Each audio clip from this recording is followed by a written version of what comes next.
Welcome to another episode of Braves Bullpen. I am Ryan Siegel, joined alongside with Gardie and Gardie, we are now August 2nd. The trade deadline has come and gone, and we're going to dive all into everything with the Braves.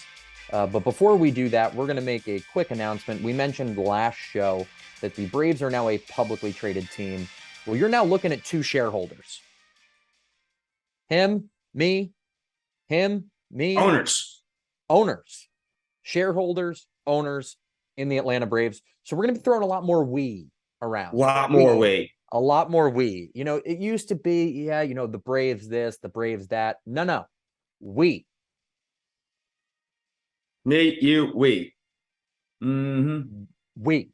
Yep. Just wanted to put that out there for all you fans watching before we dive into the business. But now that we have settled that and have made that announcement, as owners, let's proceed. The Atlanta Braves, again, still the best team in baseball, sitting with a 68-37 record, which is good for 12 games up on the Philadelphia Phillies in the division.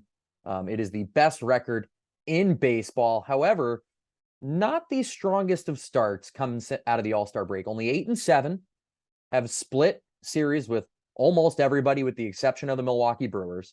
They lost 2 of 3 to the Chicago White Sox. They lost 2 of 3 to the Arizona Diamondbacks. They won 2 of 3 against the Brewers at American Family Field. Worst name in sports. Got swept by Boston at Fenway Park, and then swept the Milwaukee Brewers at home, and have now split with the Angels of Anaheim. Yes, I know, Los Angeles Angels of Anaheim. I get it. Basically, the Fighting Shoheis. 12 game today at about to actually have first pitch in 10 minutes here in game 3 of that series. But Gardie, again, we mentioned they're 8-7, so not as red hot as they came out of the gate. We talked a lot about the bullpen. Alex Anthopoulos, the green light for our money to be spent, and he spent it on relief pitching. Gardie, why don't you walk us through the trade deadline deals that Braves made? Yeah. So we got a right-handed pitcher, Pierce Johnson, for the Rockies. We got another relief pitcher from the Rockies, our boy Brad Hand, 3-time All-Star.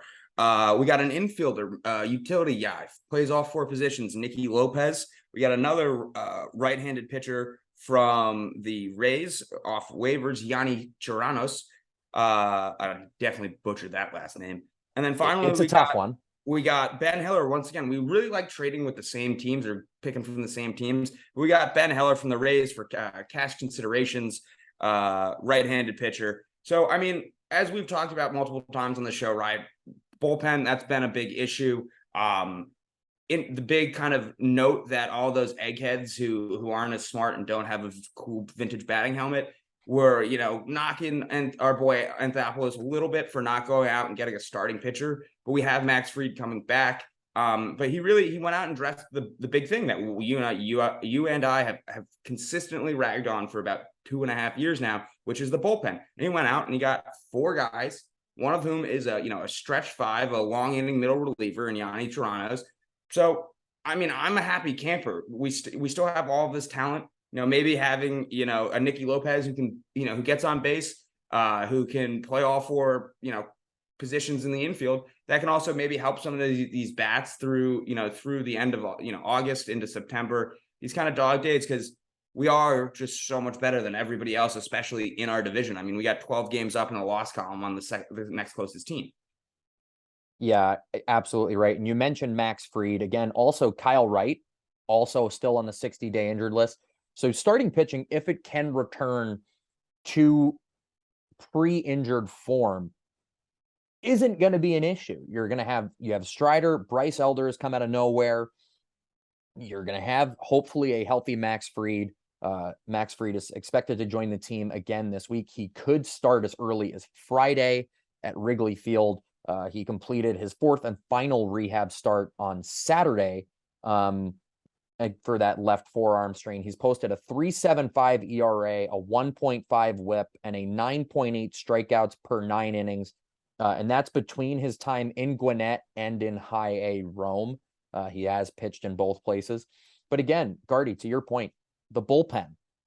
The bullpen, the bullpen, the bullpen. Every show, it seems to be we get up big, we lose the game because a bullpen pitcher blows it and a relief pitcher blows it late in the game. Yep.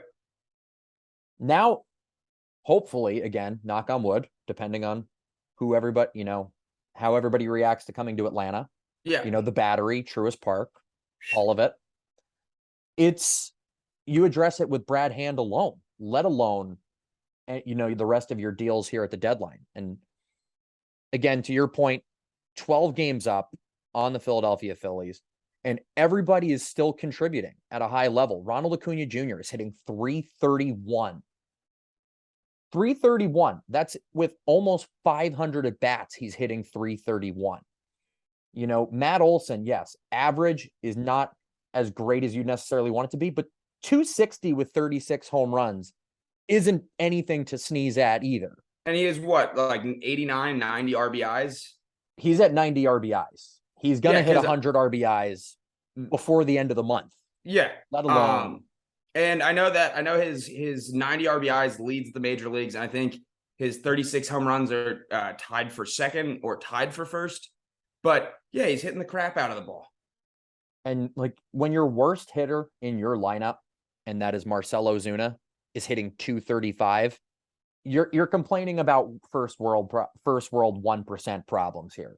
Yeah, especially when you think about the Braves aren't even, I don't think, a top 5 on total spend in the MLB, and to your point, yeah, Matt Olson, 260 is not great. It's not bad in these days anymore. But if you have a guy like Ronald Acuna Jr. who's hitting, in leading off or hitting in the 2 spot, you have Matt Olson hitting 3, 4, or 5.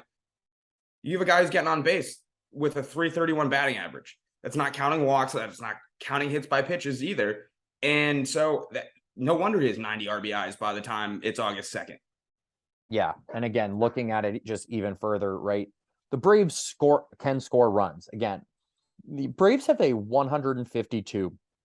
Yes, you heard me say that correctly. A plus 152 run differential. That's absurd. That is nuts. That is absurd. In 105 games played, they have a 152 run differential, which goes for the best in baseball. But Gardie, again, we talked about it, obviously, with the deadline, the Braves not being big spenders. We're looking ahead here. You have a series against the Chicago Cubs at Wrigley Field. Then you go at Pittsburgh and then at the Mets. The Mets, who just offloaded 2 of their, I guess, big money pitchers in terms of Max Scherzer and Justin Verlander. But Gardie, right now, yes, we're talking about they built up such momentum at the start of the season, but we still need to focus on the play on the field. And 8-7 against, yes, you have a very good Diamondbacks team. The Red Sox were red hot. But dropping 2 or 3 to a mediocre White Sox team, and yes, you can beat the crap out of the Milwaukee Brewers. Yeah, the Brewers aren't bad this year. But they're also nothing to sneeze. They're also not anything to write home about either. No, they're a 58-50 team. And I understand what you're saying, right? But at the same time, the Braves are 6-4 in their last 10. So they are trending upwards in that trajectory. And I think it's kind of natural that you it's better to have this lull right now at the end of July, right after the All-Star break, than have it in September. And I think that kind of you see something like your general manager going out and buying, not buying, but acquiring 4 relief pitchers, because that's been a big issue. And then a utility infielder who can really help you out. If I'm a guy in that clubhouse, that all that shows is there's belief and there's faith in this organization that it's going to keep going the right way. Max Fried is coming back. That's another free deadline pickup. Kyle Wright's supposed to be back in September. You're getting another guy back. So, I mean, they're averaging 5.6 runs a game on the season. So if you're, that's round up to 6 runs, you should be winning ball games if your offense is putting up 6 runs on average. Absolutely. And again, to, bringing in a guy like Brad Hand on the back end, we talk a lot about, really I guess the dynamic duo or dynamic failure of Raisel Iglesias and AJ Minter. Yes, Minter has been banged up. I know that that is on deaf ears to you, my friend. Oh, big time. But if you look at Brad Hand, just even as a relief pitcher, coming in, has thrown in 40 games. He's finished 11 of them. He's thrown 35 innings. He's given up 35 hits, 18 runs, but he's struck out 41. And that's good for at least this year with an ERA of 4.54. Granted, again, you're not bringing him in to be the guy he was at 29, but no. It's a reliable arm out of the bullpen. It is, in my opinion, similar to when the Braves brought in Kenley Jansen last year. Again, just a veteran arm that knows how to close out a game, because if you're scoring 6 runs in a baseball game, you should be winning that game. Period. End of story. End of story. And I mean, Brad Hand's, he's been there, and I think it's just a good look overall, because, hey, you have a guy like Brad Hand. It takes a little bit of, pun intended, relief off of the other relief pitchers, because he is this guy. He's been there before. He's done it at the highest level for a prolonged period of time. And you have these other guys. I mean, Pierce Johnson was very good in 2020 and 2021 with the Padres. He's fallen off a little bit over the last 2 seasons, but I mean, hopefully he, maybe it's just a change of scenery that he needs, coming down to to Truist Park, this beautiful stadium, pitching there, lovely weather in Atlanta, no altitude. He was playing for Colorado. And then, I mean, Yanni Serrano's, he's got a 3.72 ERA across his career. So anything sub 4, and he was a American League pitcher. So anything sub 4, like it's just built. It just helps. Absolutely. But to your point, only time will tell, and deals have been made.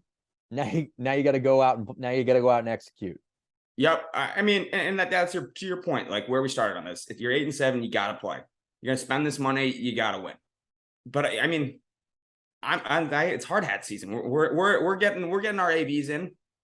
Apparently, it's really illegal to just lean into pitches. I looked into this after I made that joke last year. Real big no. But I would. It's apparently very frowned upon. Very frowned upon. Very frowned upon. But with that, we want to thank you. We want to, again, we do care about you, the fans, especially now that we have the ear. As owners, we are part of the organization just as much as you are part of the organization. So whether it's at home, on the road, in Truist Park, out of Truist Park, we want to hear from you, the fans. Maybe we'll have you on. Maybe we'll listen to your story. Maybe we encourage you to also invest in some shares of the Braves, and you can join us as owner. Yeah. That's allowed. We can decide a bobblehead, maybe. Like, you know what? We'd love to have you all. Come one, come all. We are a open and inclusive organization in terms of joining the ownership. Yeah, we're a very forward organization group. But with that, thank you for tuning in to this week's episode of Braves Bullpen.